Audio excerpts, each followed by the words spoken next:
Welcome to the deep dive. Okay, let's maybe put the grammar books aside for a bit today. Yeah. What are we diving into? We're looking at something much more, well, immediate and I think pretty effective for learning English. Okay, intriguing. Everyday conversations, Yeah. the ones happening all around us. Okay. Right, so tapping into those routine interactions, the things we barely notice sometimes. Exactly. How those can actually be like a real powerhouse for picking up the language. It's leaning into a very, natural way humans learn, isn't it? Totally. I mean, think about when you were a kid learning your first language. It wasn't about memorizing conjugation tables. Not at all. It was hearing things like, come here, sit down, let's go. Simple stuff, repeated constantly. In a real context. Yeah. That constant exposure, the repetition. Yeah. That's what we're getting into. So we'll unpack why these daily chats work so well. Yep. And where you find them, like specific situations, and crucially, practical ways to actually do it daily. And stick with it. That's always a challenge. Definitely. How to keep the momentum going. So, ready to explore this more natural path to English fluency? Absolutely. Let's start with why.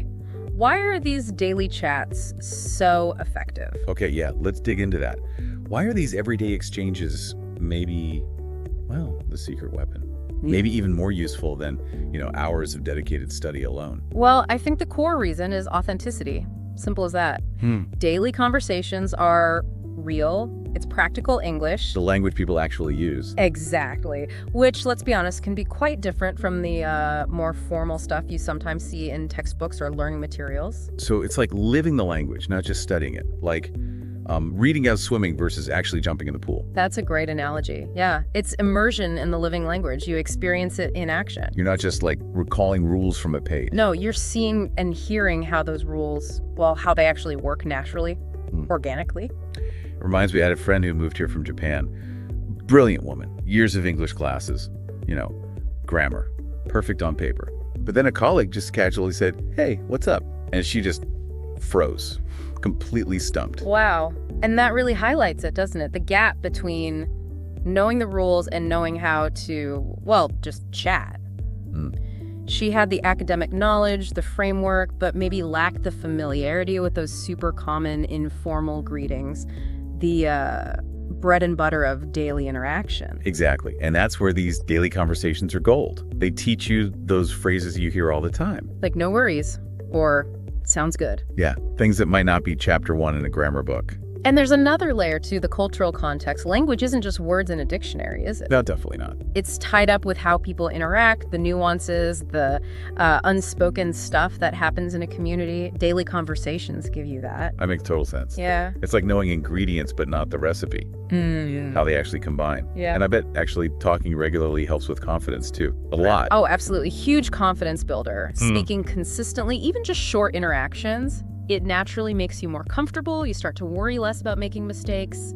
It just sort of normalizes the act of speaking. Takes the fear factor down a notch. Right. And studies actually back this up. Low stakes, regular speaking reduces that anxiety. And the best part, it feels really accessible.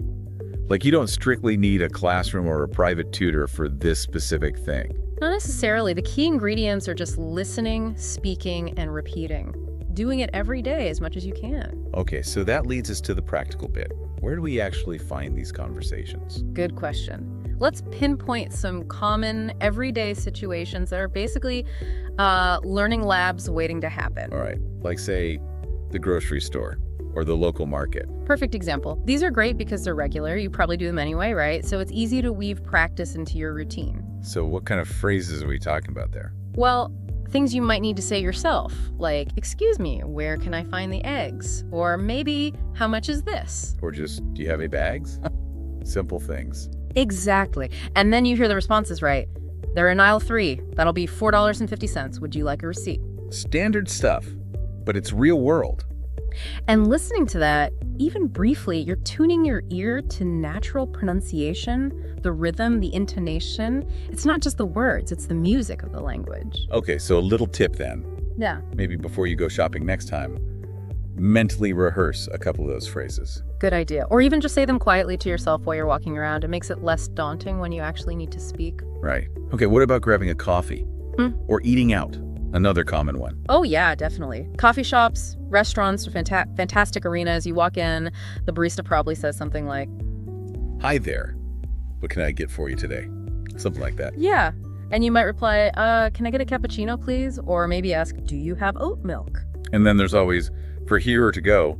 And you answer, for here, thanks. And in those few seconds, you're practicing ordering, asking questions, understanding fast, casual speech. Building vocabulary, too, related to food and drinks.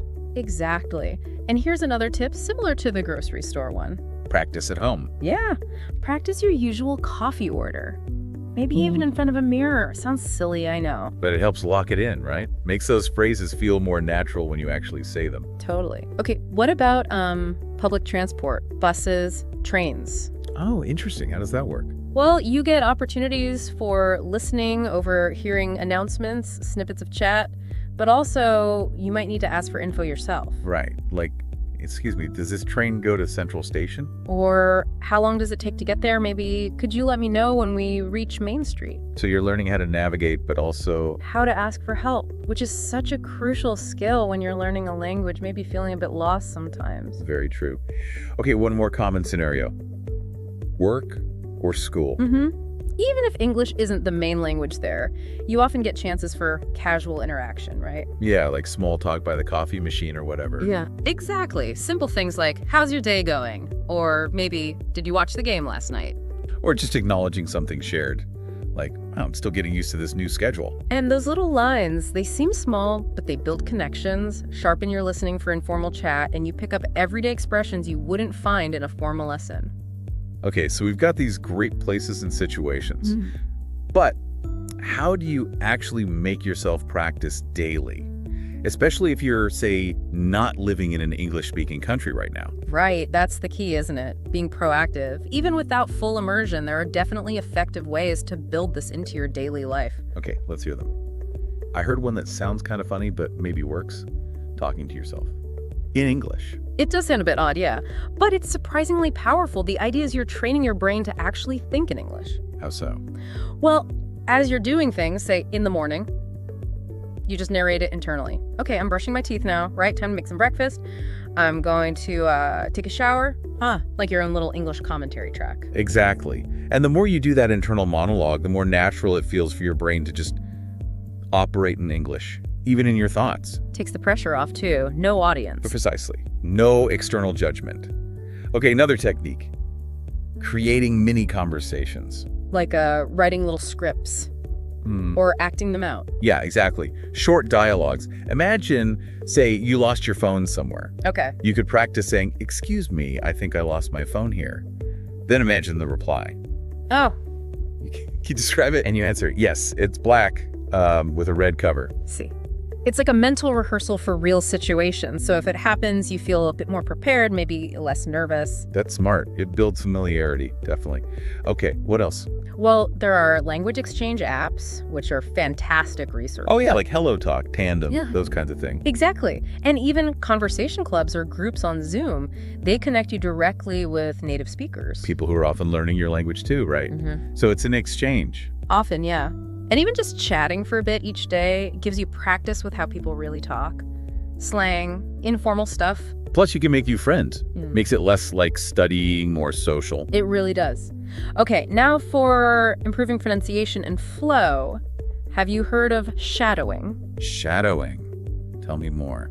So you watch something, a show, a YouTube clip, whatever. You listen to a sentence, pause it, and then try to imitate exactly what you heard. Not just the words. No, the tone, the speed, the intonation, even the emotion, if you can catch it. Ah, okay. So you're really trying to mimic the sound and rhythm. That sounds like it really help you sound more natural. It's incredibly effective for that. You internalize those subtle patterns, and one more, maybe slightly uncomfortable one. Go on. Record yourself speaking. Ooh, right. That does sound a bit daunting. What would I talk about? Keep it simple. Pick a daily topic.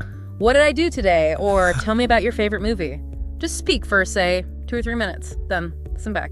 Okay, I can see the value, even if it makes me cringe hearing myself. You'd spot things you don't notice otherwise. Absolutely. Pronunciation hiccups, grammar slips you weren't aware of. But also, crucially, you can track your improvement over time. That's really motivating. Okay, right. Lots of practical methods there. So we know why daily conversations matter. We know where to find them and how to practice. Can we maybe walk through a quick example, like a real-world mini chat? Sure, let's make it concrete. Imagine you're at a party, a birthday party maybe, and you meet someone new. Okay, got it. Social situation. You could start with, hi, I'm Amir, nice to meet you, simple. And the other person, let's call her Jessica. She might say, nice to meet you too. I'm Jessica. Good. Then maybe you ask, is this your first time at Mark's party? Okay, yeah. And Jessica could say, yeah. Actually, I don't know many people here though. And a nice natural response from you could be, oh, no worries, I can introduce you around. What do you do? See, that's really short, but it covers a lot, doesn't it? Introductions, asking about their situation, offering help, finding common ground. Exactly. And practicing little exchanges like that builds your toolkit, your confidence for real interactions. You know you have something to say, a way to keep it going. Makes sense. Yeah. And like you said, you could record yourself doing that little dialogue or write your own version. Okay, but the big challenge, consistency. How do you keep doing this stuff daily? It's easy to let it slide. Yes, the million-dollar question. Consistency is absolutely vital, but yeah, hard to maintain. There are definitely some solid strategies, though. All right, let's hear them. The top tips for sticking with it. Okay, first one. Set a daily goal, but keep it small. Really small, even. Like what? Like, commit to just saying 3 English sentences out loud every morning. That's it. It seems tiny, but done every single day. It adds up massively over time. Small, consistent steps beat big, infrequent ones. Okay, manageable. I like that. Less overwhelming. What's next? Second, link your English practice to something you already do every day. Habit stacking, basically. So connect it to an existing routine. Exactly. Makes it almost automatic. Like, while you brush your teeth, describe what you're doing in English in your head. Listen to an English podcast on your commute. Before bed, write just 2 sentences about your day in an English journal. That's clever. It just slots into your existing schedule. Doesn't feel like a whole extra thing you have to make time for. Okay, tip 3. Third, celebrate your progress. And I mean the small stuff. Seriously. Don't wait for perfection. Definitely not. Did you manage to order that coffee in English today? Awesome. Celebrate it. Had a short chat, even if it was clunky. Fantastic. Understood a bit of a movie without subtitles. That's progress. Acknowledge those wins. It keeps you motivated. Yeah, that positive reinforcement is key, isn't it? So easy to just focus on what you can't do yet. Okay, 4th tip. Fourth, use that mirror again when you practice speaking aloud. We mentioned that for practice, but how does it help consistency? Well, watching your own facial expressions, how your mouth moves, Right. it makes the practice more concrete, more physical. It can boost confidence, seeing yourself actually do it, and it helps fine-tune pronunciation by making you aware of the mechanics. Ah, okay. Makes it more tangible. Right. And the final tip, the most important one maybe. Maybe the most vital. Yeah. Don't be afraid of mistakes. Seriously, everyone makes them. Even native speakers. Constantly. Mistakes are just part of learning. A necessary part. So instead of feeling embarrassed, try to feel proud that you're trying, putting yourself out there. That's a huge mindset shift, isn't it? See mistakes as proof of effort, not failure. Exactly. They're just stepping stones, learning opportunities. Okay, well that really wraps up our deep dive into using daily conversations to learn English. And I guess if there's one takeaway, Just speak. yeah, the more you speak, the more you learn. Simple as that. Don't wait for the perfect grammar or the perfect sentence. Start talking. Start small. But start today. And, think about this too. Understanding daily chat doesn't just improve your English words. It unlocks culture, too. Exactly. How politeness works, Yeah. how humor lands. Those subtle things. Maybe even how different English-speaking cultures vary slightly in those everyday interactions. Something to think about. Definitely. So try integrating these ideas. You might be really surprised by the progress you make. Yeah. And hey, if you found this deep dive helpful, please do subscribe, maybe give us a like, or share it with friends who are also learning. And we'd love to hear from you. Totally. Leave a comment below. Tell us what other conversation topics you'd like us to tackle in the future. Your ideas really help us shape these discussions. Yeah, let us know what's useful for you. Thanks so much for tuning in today. Keep speaking, keep smiling. And keep learning. Until next time. Take care.